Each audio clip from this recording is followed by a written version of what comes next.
What is up, guys? Nick here, helping you to master your technology. Should you upgrade iPhone 8 to the iPhone SE 2020? Now, the iPhone SE goes for $399, $449 for the 128 gig, $549 for the 256 gig. I am talking from US price points. Now, the iPhone 8 is no longer officially available at Apple. You could find it secondhand for a good deal. However, from a price perspective, this is a good deal here for the SE. Let's begin by talking about design. It's an automatic no. Should you upgrade? No, it's a no. It's the same feeling phone, aluminum on the sides, power buttons are the same size. We do have the same volume rockers, same silence switch. The back's a little bit different in design. You do have the Apple logo go down a little bit, and the iPhone logo is gone now. So if that really matters, you might like this update. But camera, the same. Everything feels the same. And from a build quality perspective, it's another no. Once again, we have glass back, glass front, Touch ID on both of them. They both feel the same quality of a phone. So no, it's an automatic no for design and build for me. I would definitely not do this upgrade. It's not going to feel like an upgrade. It's just going to feel like the same phone you already had. Now, from a display perspective, again, it's a no. And actually, the 3D Touch is gone here for the iPhone SE. You do have the haptic press, but it's a little bit slower than the 3D Touch. Now, both of these do have 625 nits. They're both Retina LCDs. They're both the same PPI. They're both the same True Tone. They both have night shift. They both have dark mode.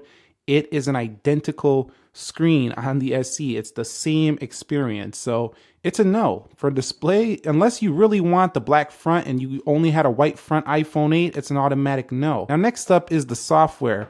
And for me here, it's a yes and a no. It's a no for general use. The usage of both of these is the same. You still swipe up from the bottom on both devices. You swipe down here at the top to get the notifications. Everything is the same there in terms of the usage experience. So no, in terms of the software, it's not going to feel any different.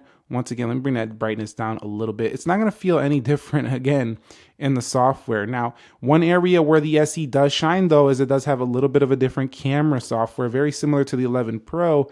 But again, unless you're really serious about the camera, which I don't know if a lot of people at this price range care a ton about the camera, definitely this might not be worth it. But if you really care a lot about the camera, feature just being able to change between 16:9, 4:3, or being able to change video right in the camera, that's a little reason, a minor reason you could say, yeah, I'll go for it.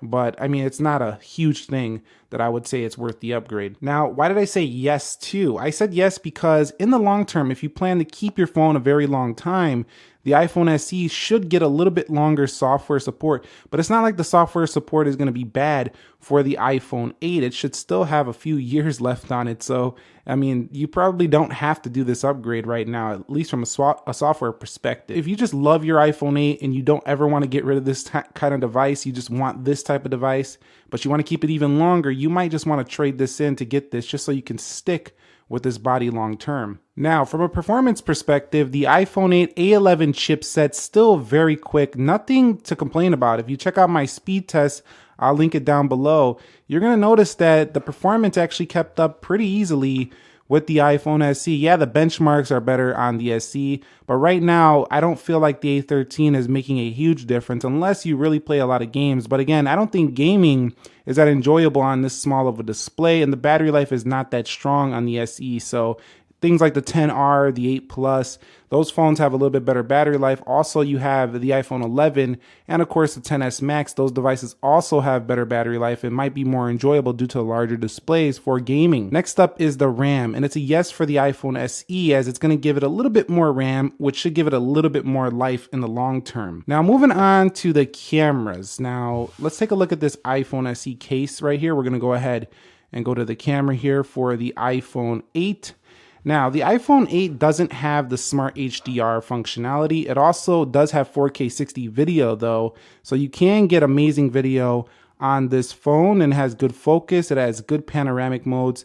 However, it doesn't have the Smart HDR, so you're not going to have as good of dynamic range on this camera. And the SE is just right in line with like the iPhone 11. So the iPhone SE is definitely a win on the rear camera. You can also change it again, the video settings right in the camera. Video looks better on here. Photos turn out better.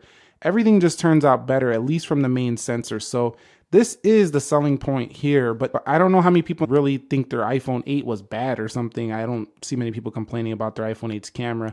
And then on the front-facing camera, there's no real upgrade here. Both of them shoot basically the same photos, basically the same video on the front. So again, you really have to care a lot about that rear camera at a budget price point to really want this iPhone SE over here for 400 bucks. Next up is the Touch ID, and it's a no because it's the same scanner, it's the same speed, it's the same experience. So again, when it comes to biometrics, no Face ID over here.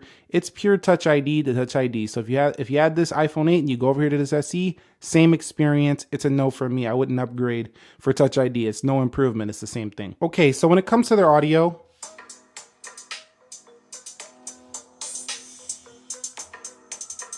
what is up, guys? Nick here, helping you to master your technology.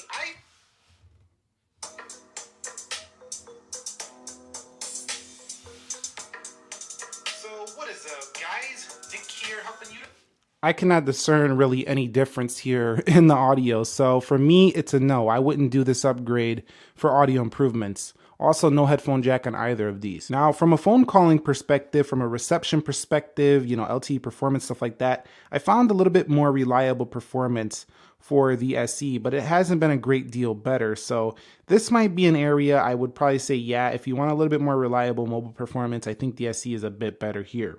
Now, when it comes to the battery life, I was surprised when I did my battery test. I'll leave that link down below as well. But the battery on the SE here was not better really at all. I don't even know if it beat the iPhone 8. I think it lost to it, but they have basically around the same battery life on both of these phones. And Apple did mention that on the website, but that's just a little disappointing to see. I wish they would improve the battery a little bit more.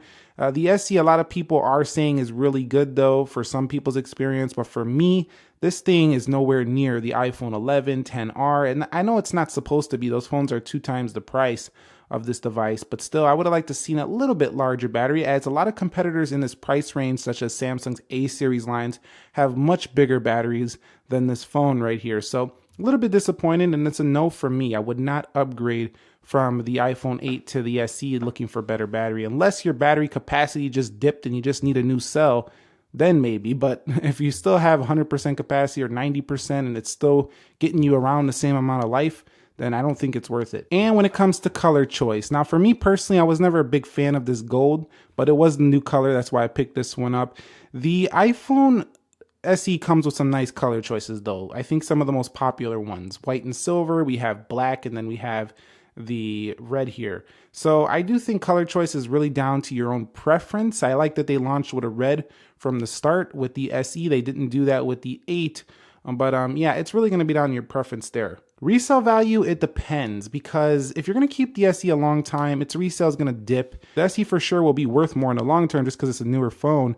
The 8's already been losing its resale value, but they should still give you a better return if you sell either one of these versus a similar phone in its price range. So in conclusion, if it was me, I would say no, this is not a major upgrade. I wouldn't do this upgrade looking for an upgrade. The only case I can actually justify telling someone to go get the SE over the iPhone 8 is if you just love your iPhone 8 and you just want to keep having this kind of phone for a long time, you will love the SE.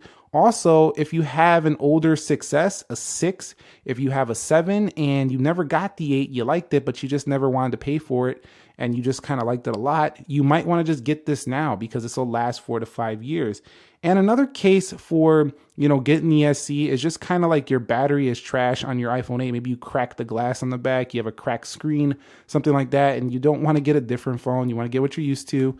Replacing with an SE makes sense. But if you're coming from a perspective of like, man, I love my iPhone 8, but I just want to upgrade, this is not an upgrade here. The SE, to me, it's more like an 8S. It's kind of like a sidestep, just getting kind of a similar phone with just a little bit better internal. So that's it for me. Should you upgrade iPhone 8 to the iPhone SE? If you have an iPhone 8 and you upgraded to the SE, go ahead and share your experience with the community down below, what it's been like. If you have an iPhone 8 you've been holding on and you don't want to do this upgrade, you have other questions, leave those down below as well. Thumbs up if you enjoyed this video. Subscribe if you haven't already. Nick here helping you to master your technology. Be sure to be well, and peace.